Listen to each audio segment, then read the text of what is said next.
계기는 병원 생활을 오래 하다 보니까 병원 생활하면서 관리를 할 수 없으니까 머리띠를 하게 됐고, 지금은 어떤 이유냐면 이렇게 머리띠를 하다 보니까 손질이 필요가 없는 거예요.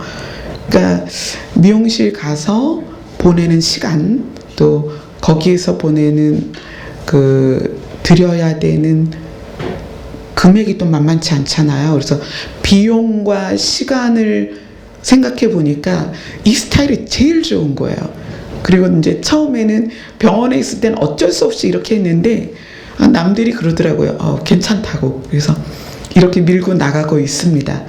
모든 일에는 계기가 있고 이유가 있죠. 근데 하나님께서 왜 아들을 낳을 수밖에 없었느냐는 거예요.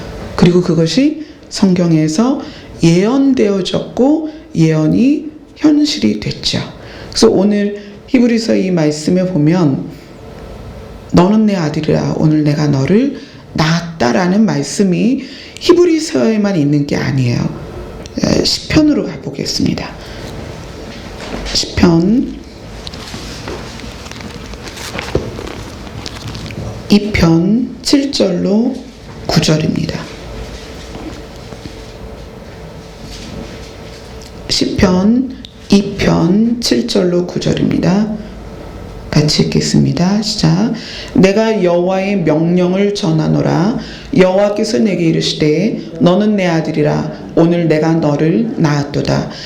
내게 구하라. 내가 이방 나라를 내 유업으로 주리니 내 소유가 땅 끝까지 이르리로다. 내가 철장으로 그들을 깨뜨림이며 질그릇같이 부수리라 하시도다. 이것이 원래 내용으로는 이제 다윗을 향한 말씀이기도 하지만 다윗이 예수 그리스도를 예표하면서 이 내용이 그대로 예수 그리스도를 예표합니다.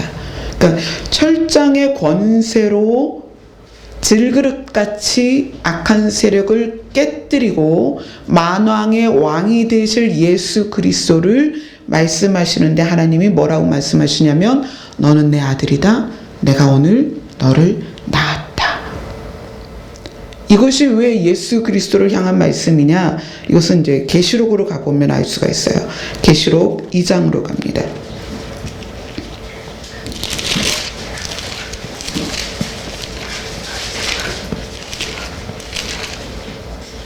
계시록 2장 26절에서 29절까지입니다.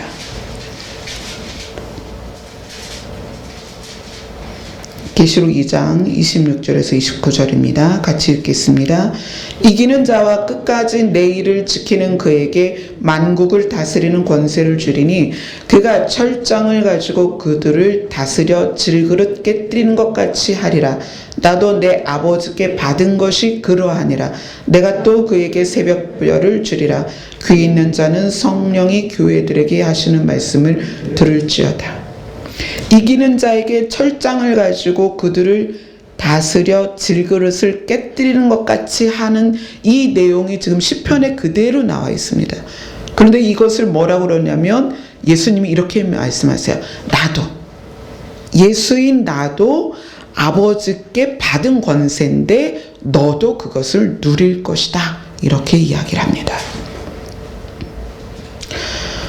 자, 그러면 하나님이 아들을 낳을 수밖에 없었고 그 아들을 이 땅에 보낼 수밖에 없었던 그런 이야기, 하나님의 이야기를 한번 살펴보도록 하겠습니다. 왜 하나님은 그렇게밖에 하실 수 없었는가? 자, 이사야로 가겠습니다. 제가 성경을 여기저기 보는 이유를 말씀드렸죠. 우리는 세상의 교훈을 받으려고 교회에 온 게 아닙니다. 하나님의 말씀을 깨달으려고 왔죠. 이사야 54장입니다. 이사야 54장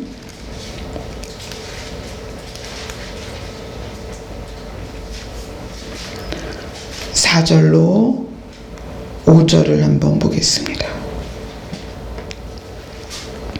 같이 읽겠습니다. 두려워하지 말라. 내가 수치를 당하지 아니하리라. 놀라지 말라. 내가 부끄러움을 보지 아니하리라. 내가 내 젊었을 때의 수치를 잊겠고 과부 때의 치욕을 다시 기억함이 없으리니 이는 너를 지으신 이가 내 남편이시라. 그의 이름은 만군의 여호와시며 내 구속자는 이스라엘의 거룩한 시라. 그는 온 땅의 하나님이라 일컬음을 받으실 것이라. 온 땅의 하나님이라 일컬음을 받는 그분이 누구냐면 내 남편이다 라고 얘기하시는 거예요. 누구의 남편이다? 이스라엘의 남편이다. 이스라엘의 남편이다. 자, 하나님께서는 자기의 정체성을 이스라엘의 남편이다라고 이야기를 하십니다. 내가 너의 남편이다. 자, 이것을 하나님께서 이스라엘을 향하여 내가 네 남편이다라고 굉장히 여러 번 말씀하십니다. 자, 예레미야로 가봅니다. 이사야 뒤에 있죠. 예레미야 3장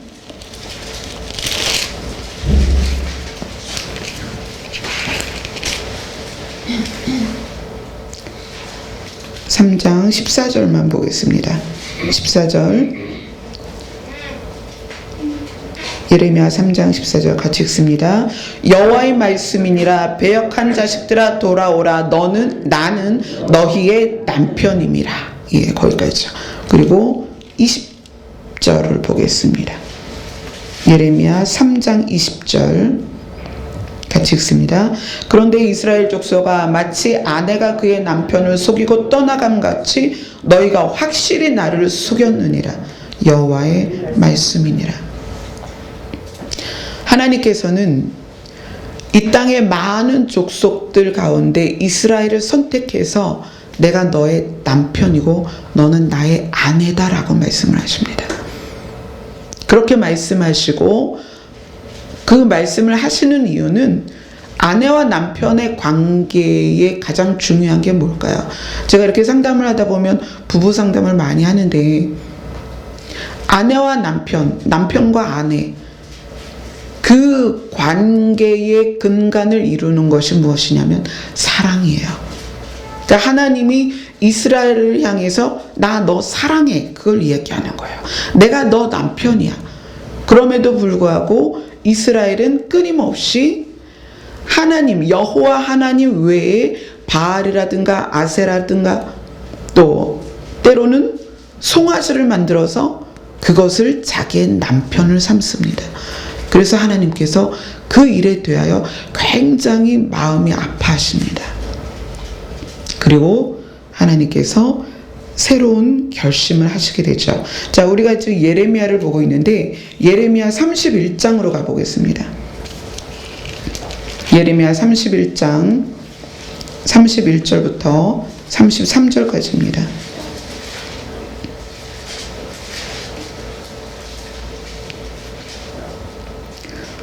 31절부터 33절까지입니다. 같이 읽습니다. 여호와의 말씀이니라. 보라, 날이 이르르니 내가 이스라엘 집과 유다 집에 새 언약을 맺으리라.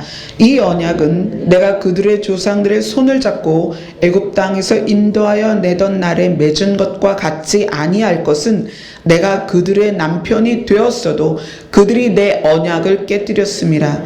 여호와의 말씀이리나.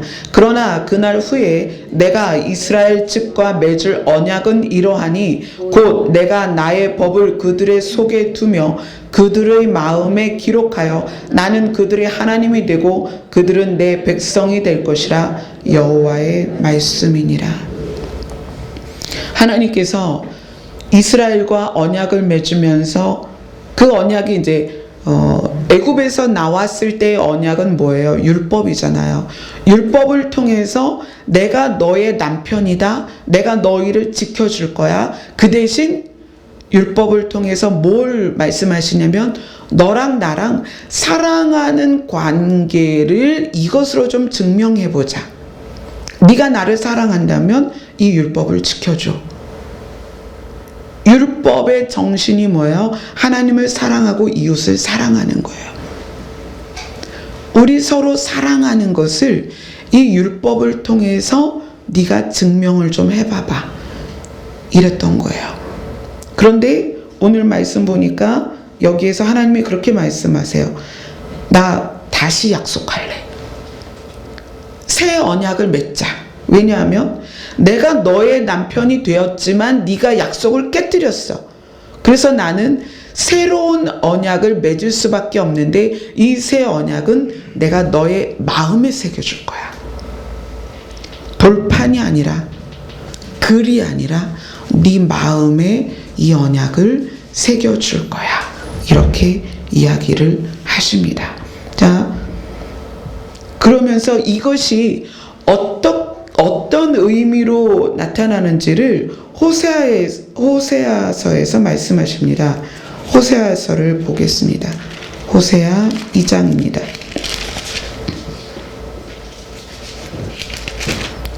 오늘 나누고 있는 말씀이 굉장히 중요해요. 그래서 성경을 여러 군데 봅니다. 1259페이지입니다. 호세아서 2장 19절 20절 보겠습니다. 호세아 2장 19절 20절입니다. 같이 읽습니다. 시작. 내가 네게 장가들어 영원히 살되 공의와 정의와 은총과 긍휼이 여김으로 네게 장가들며 진실함으로 네게 장가들리니 내가 여호와를 알리라. 이미 하나님께서는 이스라엘을 향하여 내가 네 남편이다 그랬습니다. 우리 사랑하자. 내가 네 남편이야. 그런데 이스라엘은 끊임없이 바알을 섬기고 아세라를 섬기면서 이방신들을 자기 품에 안으면서 그 이방신들 바알을 향하여 네가 내 남편이다. 금송아지를 만들어 놓고 네가 나를 인도한 내 남편이다. 이렇게 말하는 거예요. 그래서 하나님께서 너무나 속이 상하십니다. 아니야. 내가 너를 사랑하는데 너는 왜 나를 남편으로 사랑하지 않니? 내가 새 언약을 맺을 것인데 그 새 언약을 위해서 나는 다시 너에게 장가들 것이다. 이렇게 이야기를 합니다. 내가 내게 장가를 들 것이다. 내가 새로 너와 혼인의 언약을 맺을 것이다. 이렇게 말씀하세요. 이 개념을 여러분 생각해 보신 적이 있습니까? 하나님께서 이스라엘과 아내와 남편과의 관계였는데 다시 장가들겠다. 내가 너와 다시 결혼하겠다. 이렇게 말씀하셨다는 거예요. 그러면서 하나님이 대상을 확대하십니다. 이사야 56장으로 가면 이 말씀이 있어요. 만민이 기도하는 집이다. 이곳이. 그러면서 그 성전에서의 교제와 하나님의 사랑의 대상을 이방인까지 넓혀주십니다. 그게 이사야 56장에 나와요. 만민에게, 이방인에게까지 내 사랑을 넓히겠다. 그리고 교회는, 성전은 만민이 나와 교제하는 장소가 될 것이다. 하나님께서 이 호세아서를 통해서 내가 새로 장가를 들겠다, 내가 새로 결혼을 하겠다라는 말씀을 하시면서 하나님께서 그 내용을 예레미야서에서 이렇게 말씀하십니다. 자, 예레미야서 31장으로 가보세요. 성경은 정말 오랜 세월을 두고 지어졌는데 너무나 정확하게 예언과 계시들이 나타나고 있습니다. 예레미야 31장 1101페이지입니다. 자, 쭉 보십시다. 하나님이 이스라엘과의 관계를 이렇게 말씀하셨죠. 내가 네 남편이다. 내가 너를 사랑한다. 내가 네 남편이다. 그랬지만 이스라엘이 다른 남편을 선택하니까 하나님께서 뭐라고 말씀하세요? 내가 새로 장가들겠다. 왜 너는 너의 남편을 버리느냐? 내가 새로 장가들겠다. 자, 예레미야 31장 21절 22절을 같이 읽습니다. 시작. 처녀 이스라엘아, 너의 이정표를 세우며 너의 편말을 만들고 큰 길 곧 내가 전에 가던 길을 마음에 두라. 돌아오라. 내 성읍들로 돌아오라. 반역한 딸아, 내가 어느 때까지 방황하겠느냐. 여호와가 새 일을 세상에 창조하였나니 곧 여자가 남자를 둘러싸리라. 처녀 이스라엘아, 이제 다시 부르십니다. 내가 너랑 새로 장가를 들겠다. 너는 처녀 이스라엘이다. 그렇게 말씀하시면서 여호와가 새 일을 세상에 창조하였나니. 하나님의 창조는 태초에 이 인류가 지구상에 아무도 없을 때, 이 지구라는 것도 없을 때 하나님이 창조의 역사를 시작하십니다. 그리고 그 창조가 이루어진 이후에 하나님이 다시 창조의 역사를 이루십니다. 이 새 일을 세상에 창조하였는데 이게 뭐냐면 여자가 남자를 둘러싸리라. 이게 다른 성경에 보면 한 여자가 한 남자를 품는다 이렇게 얘기해요. 즉 처녀가 아들을 낳으리니 그가 누구다? 임마누엘이라 하리라.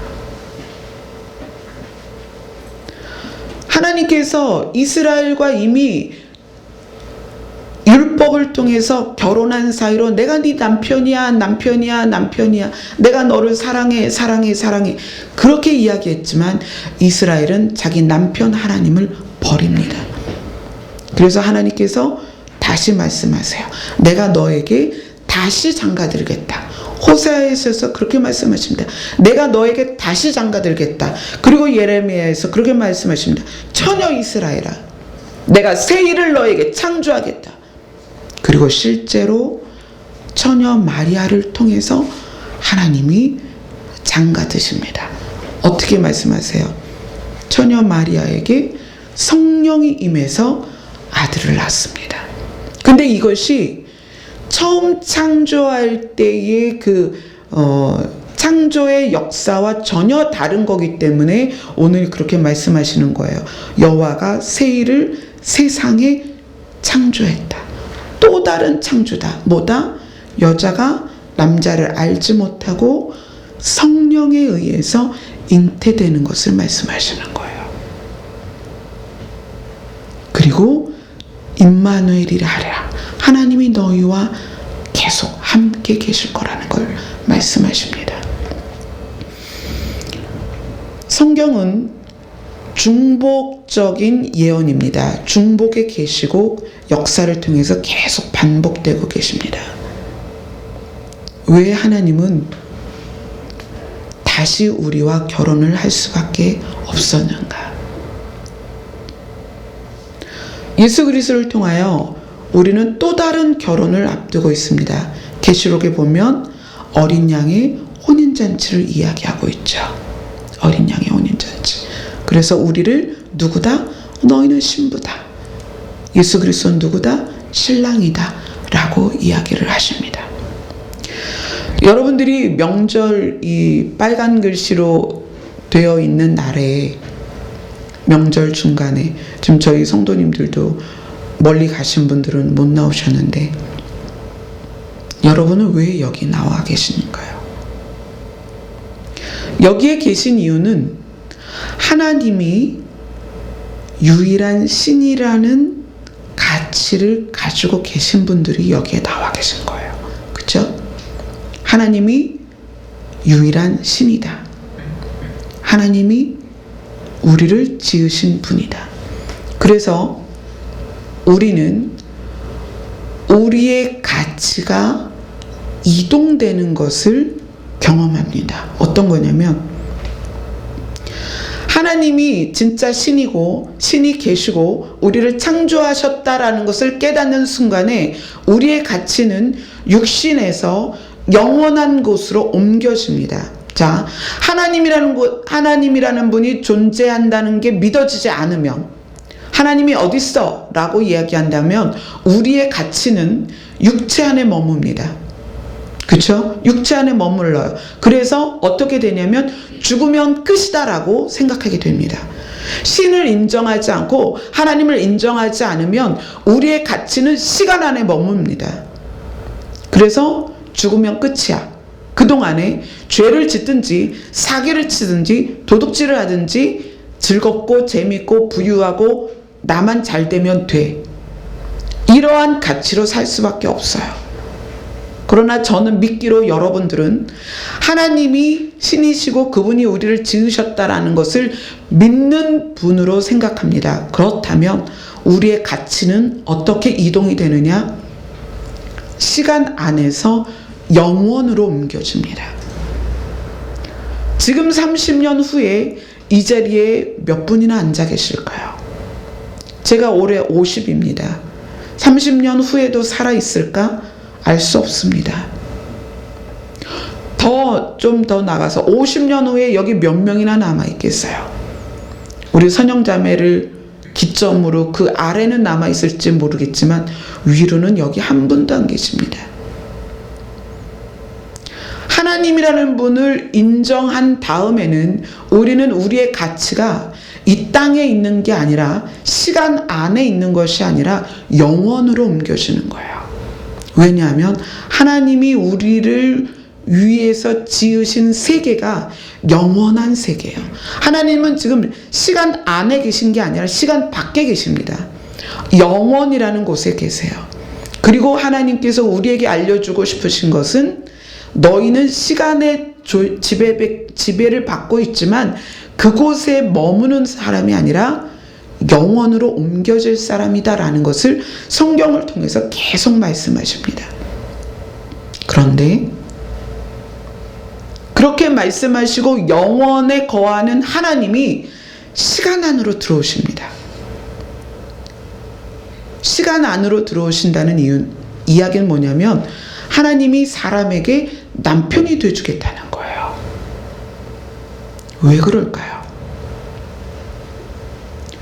우리는 육신으로서 육신의 지식 안에 있기 때문에 영원에 계신 하나님을 이해할 수 없습니다. 우리의 지식으로는 하나님을 이해할 수 없습니다. 우리의 지식으로는 하나님의 어떤 그 생각과 계획과 이런 것들을 다 우리의 두뇌로 이해할 수 없습니다. 알 수가 없어요. 그분은 회전하는 그림자도 없으시고요. 그분은 잠도 주무시는 분이 아니에요. 우리가 생각하는 육신의 개념에서는 도무지 이해할 수 없는 분입니다. 그렇기 때문에 그분이 우리의 이해할 수 있는 폭으로 들어오신 거예요. 우리가 이해할 수 있는 지식 안으로 들어오십니다. 그분이 시간 안으로 들어오셔서 우리를 대면해 주심으로 우리가 하나님을 지금 이해할 수 있는 거예요. 그리고 그 하나님이 아들로 오십니다.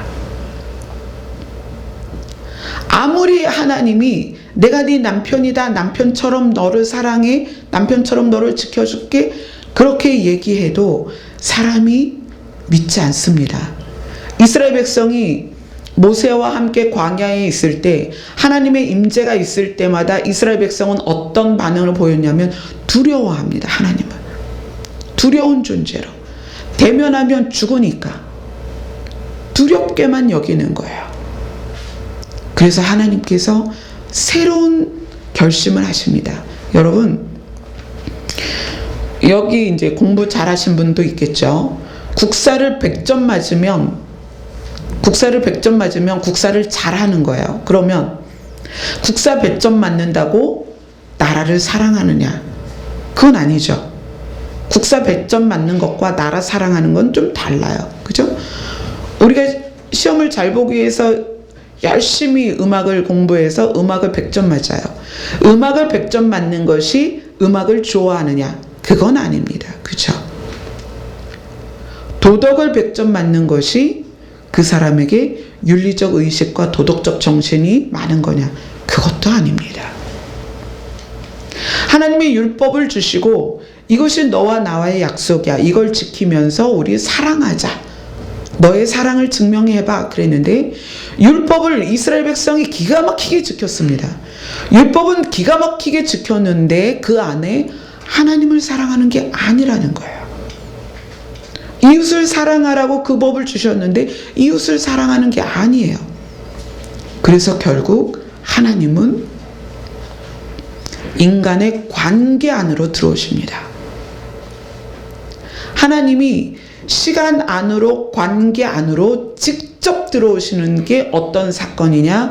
오늘 사건입니다. 너는 내 아들이라. 오늘 내가 너를 낳았다. 자, 생각해 보세요. 하나님과 예수 그리스도와 성령님이 하나님이 아버지시고 예수님이 아들이시다. 이것은 사람 안에서 이루어지는 관계예요. 신이신 하나님이 하나님 사이에서 낳는 일도 없고, 그죠? 아들로 잉태하는 일도 없습니다. 하나님 안에서는 그런 일들이 있을 수가 없어요.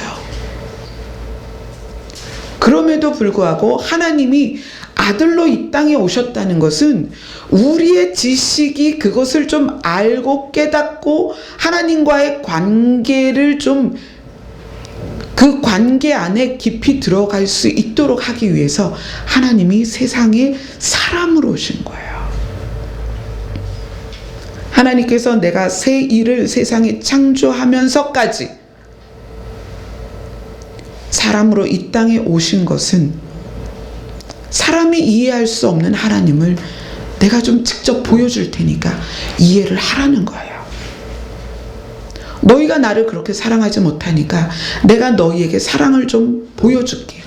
그리고 그 아들이 이 땅에 와서 십자가를 지고 우리 대신 죽는 그 길을 가신 거예요.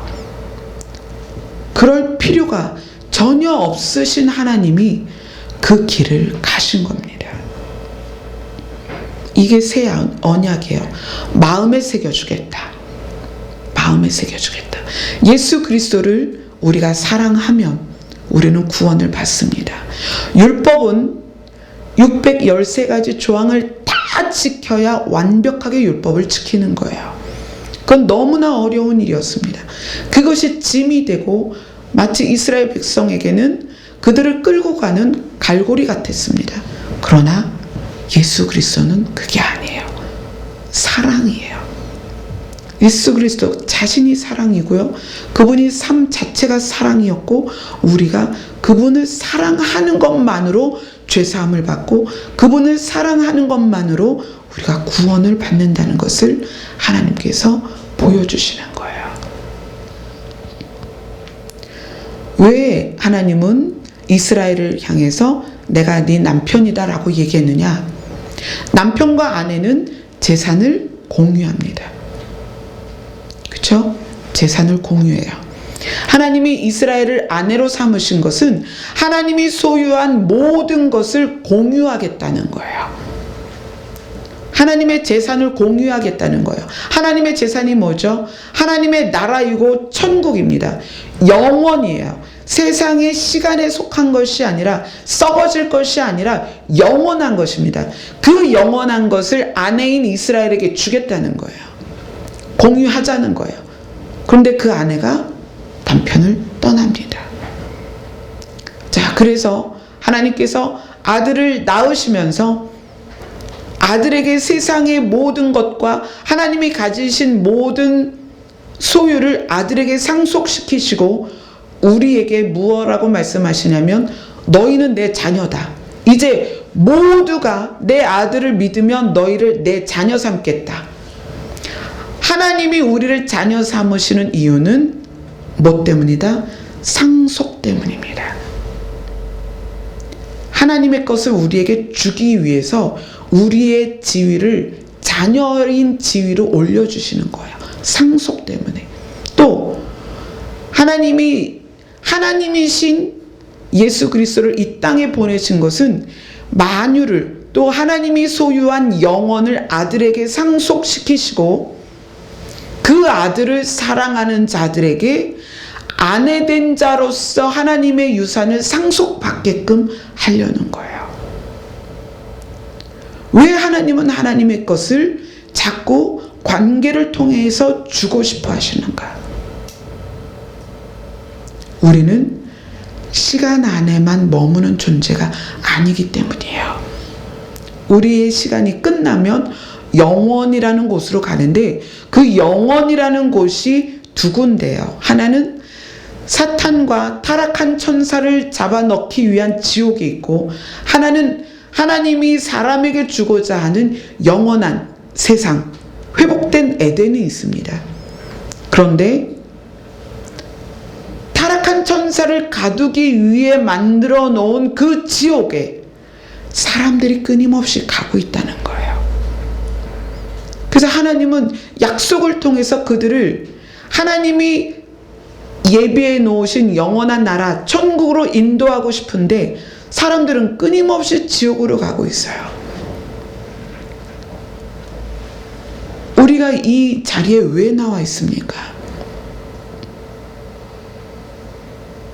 여러분의 가치가 세상에 있는 것에 머물러 있는지, 영원한 것으로 가치가 이동되어 있는지 여러분 한번 생각해 보세요. 여러분의 가치가 영원한 것으로 이동이 됐다면 삶으로 그게 증명이 될 수밖에 없어요. 그런데 삶으로 증명이 되지 않는다면 여러분의 가치가 아직도 영원한 것으로 이동되지 않은 거예요. 알고만 있는 거예요. 이동되지 않은 거예요. 신이신 하나님을 아들로 낳았다는 것은, 이건 정말 신비로운 일이에요. 그래서 하나님이 이것을 창조다, 내가 새 일을 창조하였다, 이렇게 이야기하시는 거예요. 그리고 그 일을 통해서 무엇을 하고자 하느냐? 상속을 하기 위하신 거예요. 아내와 재산을 공유하려고 했는데 이스라엘인 아내가 남편을 배반하는 거예요. 안 되겠다, 이제 상속으로 가자. 하나님이 가지고 계신 새 에덴, 회복된 에덴, 영원한 천국을 상속해 주자. 그래서 우리와의 관계를 새롭게 만드십니다. 어떻게? 아들을 세우시고 그 아들을 사랑하는 자에게 상속을 주기로 하신 거예요. 그게 하나님과 우리와의 새로운 관계입니다. 또 우리를 자녀 삼으셨어요. 예수 그리스도의 이름을 믿는 자들을 자녀 삼으셨어요. 왜? 하나님의 것을 우리에게 상속하기 위해서. 너는 내 아들이라, 오늘 내가 너를 낳았다. 신의 관계에선 이런 일이 있을 수가 없어요. 그럼에도 불구하고 신이 사람의 시간 안으로 들어왔다는 건 놀라운 일입니다. 이 비밀이 여러분의 심령 안에 비춰지고 이 비밀이 여러분의 마음 안에 깨달아진다면 하나님 앞에 감사로 나갈 수밖에 없어요. 이것이 쉬운 비밀은 아닙니다. 굉장히 어려운 부분을 제가 다룬 거예요. 히브리서는 지은이가 누군지 몰라요. 그래서 작자, 미상 이렇게 나옵니다. 누구는 베드로라고 바울이라고도 얘기하고, 또 누구는 누가라고도 얘기를 하지만 정확하지는 않습니다. 그런데 히브리서가 굉장히 어려워요. 그래서 사람들이 잘 다루지 않습니다. 그런데 오늘 이 말씀, 너는 내 아들이라, 오늘 내가 너를 낳았다. 하나님께서는 왜 아내인 이스라엘을 다시 처녀로 만드시고 그 처녀에게 다시 장가를 들고, 그리고 하나님을 아들로서 이 땅에 새 일을 창조하셨는가? 우리가 성경을 보면서 성경의 핵심 진리를 여러분이 아셔야 됩니다. 성경의 핵심 진리가 뭡니까? 예수 그리스도를 통하여 하나님 나라에 가는 거예요. 그 이상도 그 이하도 아니에요. 우리가 여기 교회에 다니는 것은, 여러분이 각자 교회를 다니는 것은 하나님 나라에서 하나님과 영원히 살기 위함이에요. 이 땅에서 잘 먹고 잘 사는 것도 아닙니다. 그건 뭐 그럴 수도 있고, 여러분, 우리가 부모를 선택할 수 없고 태어나는 나라를 선택할 수 없어요. 가난한 나라에 태어나면 평생을 가난하게 살 수밖에 없습니다. 그러나 길지 않아요. 100년도 안 되는 인생입니다. 하나님은 그걸 너무나 잘 아세요. 그래서 사람들에게 영원한 것을 그 깨닫고 우리의 가치를 육에서 영원으로, 시간에서 영원으로 그 가치가 옮겨지기를 소원하시는 거예요. 여러분들이 하루하루 신앙생활을 시간을 쌓아간다면 여러분의 가치가 완벽하게 영원으로 이동되어서 그 영원의 가치를 둔 사람이 살 수 있는 삶을 여러분이 사시기를 소원합니다. 기도하겠습니다.